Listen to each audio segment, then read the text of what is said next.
And how can people tell if their dog has separation anxiety? What are the signs? And are some more not more obvious than others?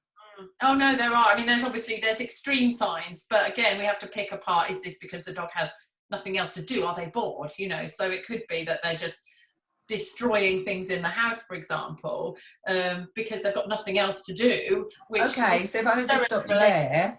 Yeah. So many people, I think, and correct me if I'm wrong, would say, I go out, the dog destroys the house, he has separation anxiety, and almost place that diagnosis on the dog's head because of that behaviour. Are you saying then, in that case, it's not always necessarily destructive behaviour, is not always a symptom of separation anxiety?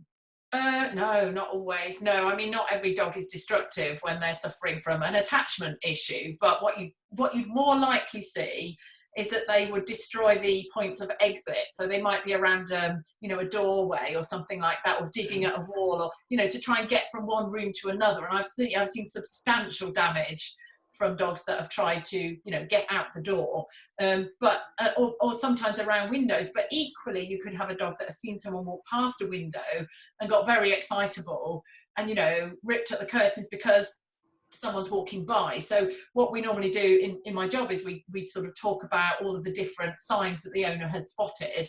But it can be things like, some dogs I work with, they don't like the owners to leave. They will physically try and stop the owner leaving, or they just have that kind of look on their face because they know that you're about to go and they don't like it. So I think that there's a whole range of things. You could also get excess, like barking. So again, barking can be caused by lots of things. If they hear something outside, they might bark.